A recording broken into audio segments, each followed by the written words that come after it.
Land use and zoning fights happen in almost every city across the country. The debate around who gets to build what, where, and for whom is loud, it's political, and it's very, very public. But there's a second rule book that governs almost every building you've ever walked into, and almost nobody talks about it. How wide is that doorway? How many staircases does this building have? How much light has to reach a window? These aren't aesthetic choices or a developer's preference. They're law. They're the building code, and they're baked into every structure around you. But here's what's interesting. The zoning debate is about what we build and for whom. The building code is supposed to be about how we build it. But as our guest makes it very clear today, it turns out that the how has a quiet way of dictating the what and the whom. And that makes it just as political, just as consequential, and just as in need of reform. Ed Mendoza has been working in the space of building code reform for over a decade. As a past planner and a demographer, and now as policy manager for California YIMBY and the Metropolitan Abundance Project, he's joining us today to talk about the unglamorous but incredibly important question of why good buildings are so hard to build. Today we're going to dive deep into the silent rulebook, the building code, and discuss what it is, who it serves, and how it can be rewritten. I'm Kate Gasparo, and this is Building Better Cities. I have been talking with a lot of people about regulations and zoning in the space of mostly urban infill development. And at the periphery of these conversations, people talk about building code. And it seems like such this amorphous thing. Like, is there one building code? Are there a lot of building codes? So can you just building code 101 with me at a very basic level? What are building codes? Who writes them? And why do they even exist? I think the simplest way to explain building codes is that they are the rule book for what a building has to do before we let people live, work, sleep, or gather inside them. They set the minimum standards for safety, health, accessibility. They do fire protection, energy performance, pretty much everything for a building. I would argue that building code or just codes are probably one of the quiet achievements of modern life. You say quiet achievement. I like the way that you're wording that. Whose achievement? Who put this together? Whose grand idea was it that we'd have building codes? I feel like most countries in the world have a building code in general, but the way that I guess the process of writing and creating and adopting the code is different. I think the US does it a little bit different. I think most people would think of the building code as a government document because once it's adopted, it has force of law. But in the US, typically the first draft of that code does not come from the government. It usually comes from a model code written through private nonprofit code bodies or stand organizations. And these are groups with private interests and members that write up and update the code. And then once they write that, then it's like states, cities, and electeds adopt those codes, sometimes with amendments, and then that's what gets turned into law. I could understand that buildings are safe and they're maybe energy efficient because of these codes.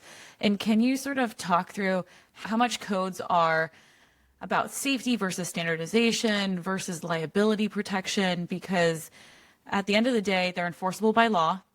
And so somebody is liable if something goes wrong. So maybe you can talk about each of those different factors when it comes to building codes. Yes, I think the honest answer would be it's all those three things. At its best, I think the building code is a safety document. It's saying, hey, before we let people occupy a building, there are certain minimum things that a building has to do, has to stand up, has to resist a fire, etc. It's also an instruction manual. It tells architects, engineers, builders, inspectors, here's a common playbook. Here's a standard way of adopting things. And then the last piece, it's liability protection. And I think this is the space where things could get a little bit more complicated. A lot of rules stay in the code, not only because someone has proven time and time again that part of the code is necessary, but because nobody wants to be the person who removed a safety requirement and then later something terrible happens. I feel like even if a rule is excessive or there's another way to provide the same level of safety, the politics of changing code are very, very unforgiving. If you add a safety rule, you're being cautious. If you remove it or simplify one, you can be accused of essentially gambling with people's lives. So I think that the code has a ratchet effect in that sense. I feel like it tends to typically move in one direction. It's additive. A requirement gets added after a fire or a lawsuit, technological change, but it's very, very hard to go back later and ask, did this rule actually work? Is it still needed? Can we scale back a little bit? Or is there like a cheaper, simpler way to achieve the same safety goal? I think that this is probably the main difference of where building codes differ from land use reform. I think in land use, you're very used to creating something called beachheads. Like you take a rule that may be blocking housing, you reform it a little bit, you see what happens, you keep adjusting it, you see what happens. Building codes do not work like that at all. Very, very hard. I don't know. I keep on repeating myself, but I think it's really that relevant. makes a lot of sense because the more I've been talking with experts in the space, especially around deregulation for zoning or for other sorts of land use laws, deregulation of the building code doesn't actually seem to be something that is possible the way that you're walking us through it right now, because there is such liability tied into the safety and standardization of how we build our buildings. Is that fair to say? Absolutely. And so like when we look into reforming it, the question is never how do we deregulate it? Or it should never be how do we deregulate it? It should always be based on on looking at through like a life safety lens. How do we create alternative ways that may be more efficient or more cost effective or just better for livability while still retaining the same amount of, I guess, a safety threshold? Because, as somebody who lives in a large apartment building, I can see every day how the building code affects the way I live. Like I see the sprinkler systems and I see how much they're spaced apart. I see that there's exits in very strategic places. There's staircases in very strategic places. What are some of the elements of the building code that might not be as visible, but might be driving up cost or complexity for developers as they have to work through the development process? I think the strange thing about building codes is that most people never see them, but they live inside the consequences of them every day. You can experience it as, the type of apartment that you live in, that you afford. You experience it through the hallways that you walk down, the number of windows in your house, whether a building has a courtyard, whether the elevator works, whether your unit gets fresh air, or your neighborhood is either full of smaller human scale buildings or very institutional large ones. I would say that in the United States, there's a really stark difference between, I would call the small code or the residential code that typically only applies to single family homes or duplexes versus the big code, aka the commercial code that applies to everything else. When you submit plans for a building with residential code, they're not as long. When you're trying to get something approved, you don't get like a litany of inspectors. You typically only get one inspector. You're not as intense as a commercial code, and that does have like real, I guess, consequences in our built environment. So much so that I've seen developers utilize the residential code on buildings that should be apartment buildings built under commercial code. Okay, so we're talking about the difference between the building code and the residential code and how that leads to unintended consequences. I want to understand what other sorts of building code elements also have led to unintended consequences. And maybe if you could expand on a few of those items and we can go into one of them in more detail. Unintended consequences for building code. I think maybe elevators are a good example.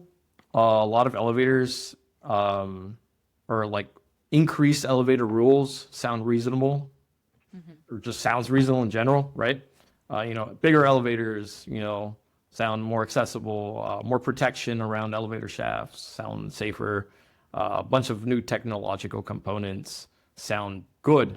But when you stack these things together, they typically result in pretty bad unintended consequences. So much so that, you typically have developers opting to not build elevators at all, or building what do you call it, smaller apartment buildings that don't include elevators, or that they just don't build the elevator, to begin with. So like a fact that I always throw around is elevators are estimated to be 3 to 5 times more expensive here in the US than in Europe. Wow. And very few buildings under 24 units typically build elevators, which is really bad. And so the consequences are really real. That leaves behind seniors, people with mobility limitations, parents with strollers, people carrying groceries. I don't know, if you get injured, you're out of luck if you live on the 3rd floor. I don't know. There's a lot to talk about.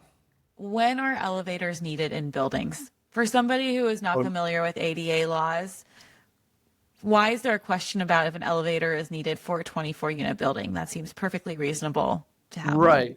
So to answer that as easy as possible, I believe that elevators should be included in all buildings, regardless of the size of said building. Whenever I travel to Latin America or visit family in Europe, like even 2-story buildings have elevators. It's a very common thing.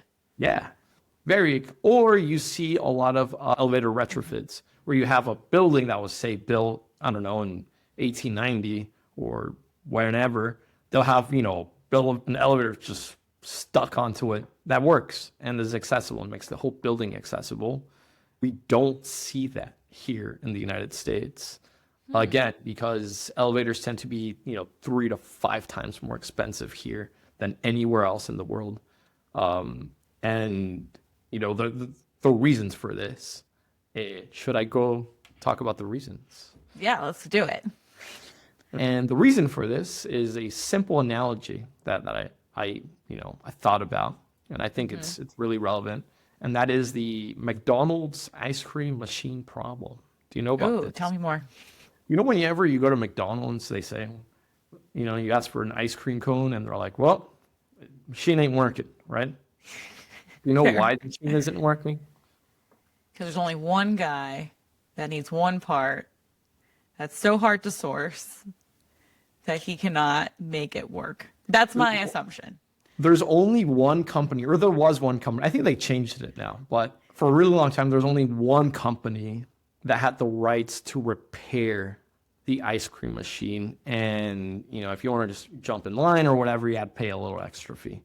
And I think it's very, very similar to how elevators work in the US as well. For the rest of the world, there's like a broader global market. If your elevator breaks, you could use like more standardized kits. You could have someone who's competent and who's licensed to install and service your elevator. And, you have trained technicians who are not locked into, a single company. Or if they are, the terms are much, much shorter. In the US, the system is way more closed. And because so much of money comes from, or I guess revenue comes from a post-installation service, there's no strong incentive to make the system simpler or cheaper or more open. I think the number was about 70% of the elevator industry revenue comes from post-installation service. And so that's so you're saying like the elevator costs 3 to 5 times more than it does in other parts of the world here in North America. Yeah. And that's just for the installation, or that's the life cycle cost of this elevator? Life cycle cost is way higher. It's way higher than the 3 to 5 times. Yes. I think it's like, Wow. yeah. Okay. Our elevators are extremely expensive in North America. Yeah, And it a seems lot, like an industry problem, but not necessarily a building code problem. So help me connect the two. so we have to remember the industry is private, right? And the people who draft the building codes usually come from private interests. Best way to show what's going on in the US is compared to the rest of the world that typically works off of, I would say, normative EU standards, which is just a fancy term of saying a global system of elevators that, if you get certified here, it more or less works out, in most places. In the US, we have hyper fragmentation. Each state will adopt a different edition of the elevator code, and each state might modify that edition or add to that edition of the elevator code. And it's very common for jurisdictions to also add in their local modifications. And so when, let's say your elevator breaks down and, you need a new part, well, the part that you need may be very, very, very specific to the, elevator code that is attached to your elevator model. And elevator companies are very aware of that, and they don't mind charging a premium for these parts. So you could kind of see how in a macro sense, if you have thousands of different types of parts that are from place to place to place, that, elevator companies, they're like, fine, we'll produce it. We'll charge you extra. But, here you go. It seems, and correct me if I'm wrong, that in the United States, each state has their own building code. And the building code is multiple codes that come together, of which one could be an elevator code. And that elevator code is created in part with private stakeholders at the table who are trying to push their singular or maybe a multitude, but much smaller than the public's. Industry driven. Yeah, exactly. Industry driven perspective when it comes to a elevator in this case. Yeah, Is that fair to say? absolutely. Right. Okay. Cool. So that makes a lot of sense in my mind. And so now that we're thinking about how bespoke and prescriptive the California Building Code is, as an example, as it pertains to elevators, what are some of the linchpins or ways in which we could start thinking differently or start shifting the way we think about elevators as an example of moving us towards a more performance-based building code system? The way I've kind of come to understand the building code world through the lens of abundance and through my lens of, wanting more housing, better infrastructure in a way that kind of addresses the immediacy and we're not in a good spot. So we have to address this, pretty quickly. There are two routes to address this, right? The first route is the formal code change and amendment process. And that still matters. It's not, something that I'm saying, you should skip over it. In the US, you are going to be dealing with private organizations like the International Code Council or the NFPA, which is technically or de facto not really international, but we'll talk about that later or at some other point. But anyways, the International Code Council, describes its process as open to the public. So anyone could technically submit a code change proposal or a public comment. And anyone attending a hearing can testify. And there are different committees where you have to consider different views on cost impacts. And any decision is made through a consensus process. I guess a consensus of whom? Could we talk about that really quick? Like, who is this consensus made up of? The consensus will most likely be of technical experts. So think about manufacturers, installers, insurers, inspectors, distributors, regulatory agencies, labor. I would say it's mostly, technically qualified people. What we are kind of doing is we're trying to open up a second route outside of the code world, where we build politics and a message and a movement before a code hearing. This is becoming a norm, especially when the reform is deeply structural or to a lot of people controversial, because you can't just show up at a code hearing and say elevators are too expensive. You have to show why are they expensive, who's harmed, what are other places doing, what are the safety outcomes that we're trying to get, and what are the organizations or the stakeholders or the people being affected by this. And I work for Metropolitan Abundance Project in California, YIMBY. I think that's where we come in. Our role is not to pretend that we're elevator engineers, but instead it's a role to attempt to help translate a technical problem into a public policy problem. And so what we do is we'll work with organizations that have subject matter expertise. And so we'll talk with fire engineers, fire officials, life and safety officials, inspectors, people within the industry, et cetera. And what we do in my organization is we'll draft model legislation and share it with advocates and technical reviewers. We'll refine language, and we'll try to form a very strong, robust, empirically backed product that has a strong coalition around it. That's interesting. You've talked a little bit about the coalition that is being built of industry experts, life and safety experts, fire officials. What other types of individuals, entities do you bring to the table to help build that coalition as a public policy solution? I mean, building codes affect everybody, right? And they affect us in deeply profound ways, right? I keep on going back to elevators, but this could be, any major code reform. But for elevators, we're reaching out to the senior advocacy community because these are people that are truly affected by us not having an abundance of elevators. My goal is not to take expertise out of the process. Obviously, that would be a mistake. But my goal would be to widen the definition of what is expertise. I'm a firm believer that safety matters, engineering matters, but so does accessibility, so does affordability, so does whether, families can live in a home that you're building. And so, paradigm of who dictates and who writes, the code is something that we're invoking on.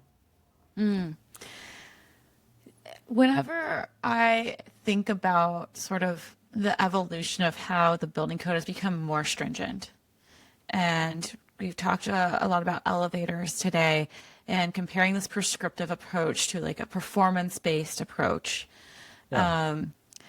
And if I'm thinking about Europe and the way that, as you put it, a lot of buildings are able to be retrofitted, much older buildings than we have here in the United States, with elevators to make them more accessible.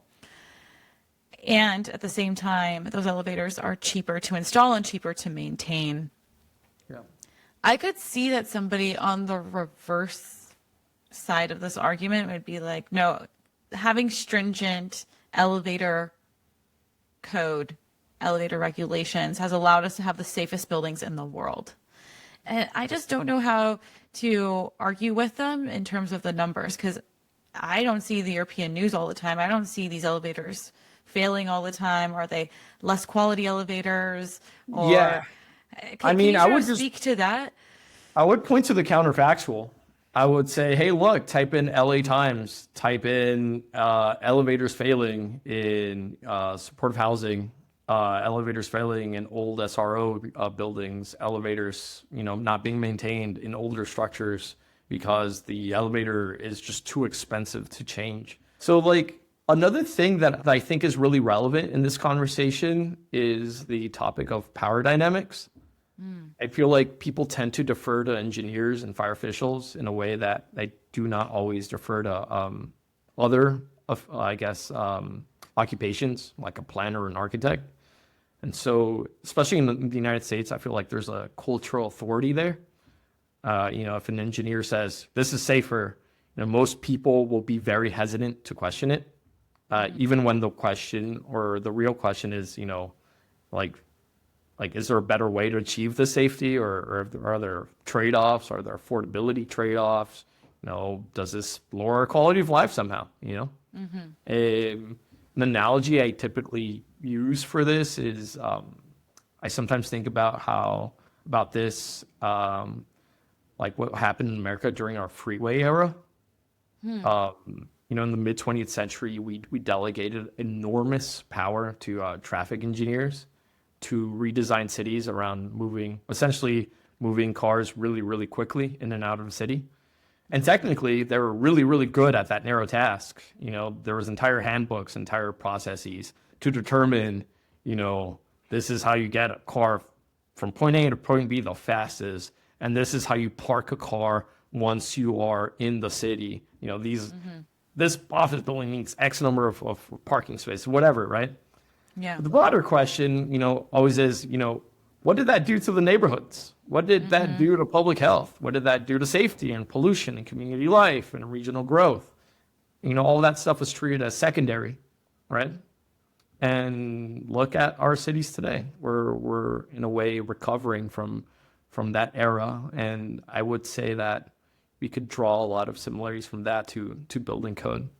I like that analogy. I think it's really tangible to a lot of the listeners that Building Better Cities has, because we talk about these structural systems in which we've built our cities that now influence how we live on a daily basis. And the building code is a quiet way in which we are still living in those structures. So if we think about your theory of change, like how do we get to a better world in which the building code helps us build more instead of prohibiting what could be built, can you outline what the first step is? It seems that creating this broader coalition of people who care about and have a broader set of expertise coming to the table to talk through any of these reforms is critical to any next step.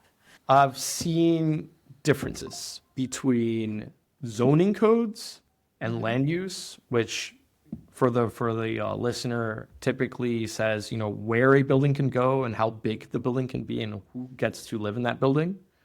So there's a difference between that versus building codes. I feel like land use typically gets fought in public.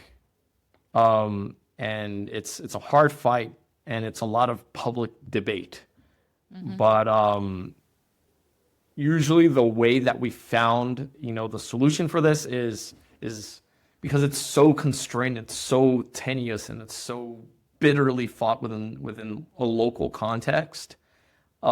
Typically, sadly, almost the way that we've solved it is from a top-down approach, from a state saying, hey, look, guys, I understand that, we want to keep things as they are and we want to keep your nice neighborhoods, but we've added 20,000 jobs in your town, but only 100 homes. There's a massive imbalance.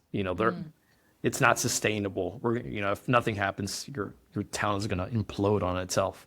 And so a lot of solutions have come from the state saying, all right, you build 20,000 homes for those 20,000 new jobs. Here's an outline of how you could do it. You could do it locally the way you want to, but you have to do it. That is not true for building code at all. From how I've experienced building code advocacy, the highest impact always or has been from the bottom up.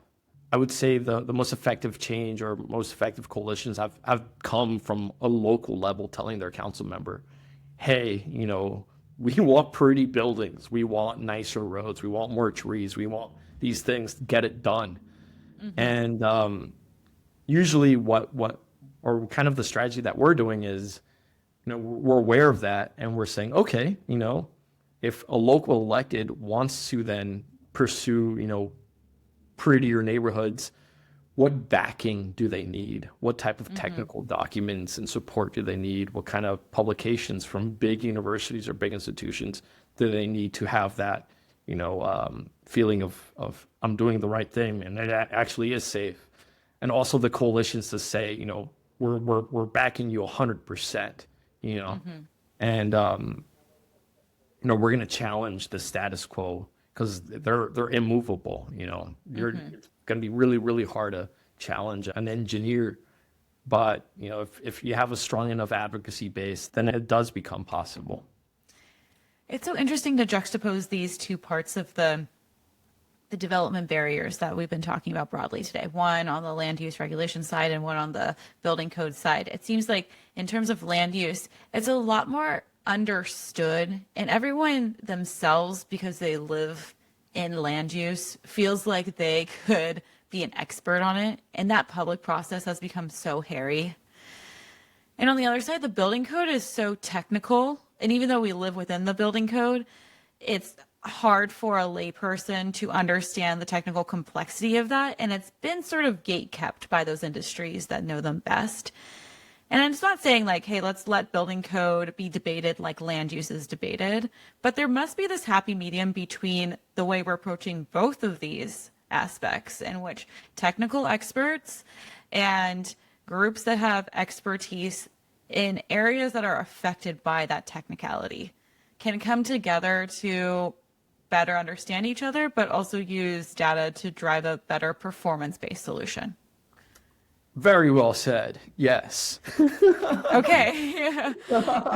I'm connecting the dots as we're going along today too. So I think this is kind of how I want to frame it up for listeners who might be in the car driving, might be at home doing dishes. Like, this is sort of the two paradigms that we've been spending a lot of time on today, but also throughout the last few podcasts is like, how can we think about the ways that individuals, industries, decision makers at the policy level can come together to affect change so that neighborhoods have the resources to build what needs to be built. So I want to open it up to you, and anything we didn't have a chance to touch on today, any last parting words, anything you want to go back on, touch on again. I just want to give you the floor.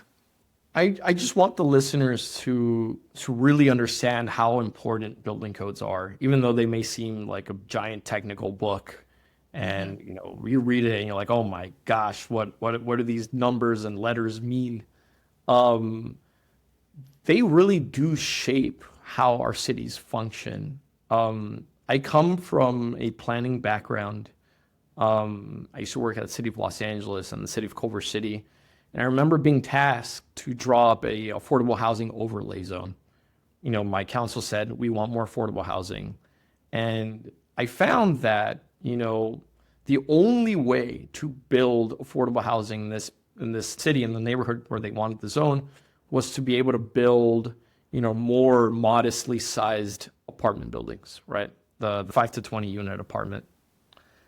And I spent weeks looking at, all the zoning changes, on the land use changes, everything. And I kept on, hitting myself against this ginormous wall that did not allow these buildings to be built because of the limitations of the building code. And that's how I got, initially, that's how I got into single-stair reform about 4 years ago. It was like 3 of us saying, how do we build more affordable housing? We can't do it. This is a necessary component in order to unlock this housing typology. Otherwise, you cannot have affordable housing on single lots in this context. What I loved about today's conversation with Ed is that we got to zoom in and out from the incredibly nerdy but important topics that are focused on the building code. Because the building code isn't destiny.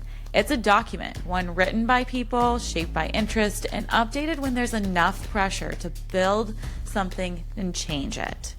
The zoning reform took decades to get traction, and it's still a fight. And the building code reform is earlier in that arc. But as Ed laid out today, the levers exist. State legislatures, model code bodies, and cities willing to pilot something different. What we discussed today is all the technical substrate of rules that makes even the permitted thing, the thing we've allowed to build through our zoning and land use conversations, extraordinarily hard to build. And you can't fix one without eventually fixing the other. So if this conversation sparks something within you, if you know someone who this will resonate with, please share. And let's make sure that the people who this impacts the most understand that even though this might be wonky, it really matters in our day-to-day lives. Because when people can understand it, then we can change it, and together we can build better cities.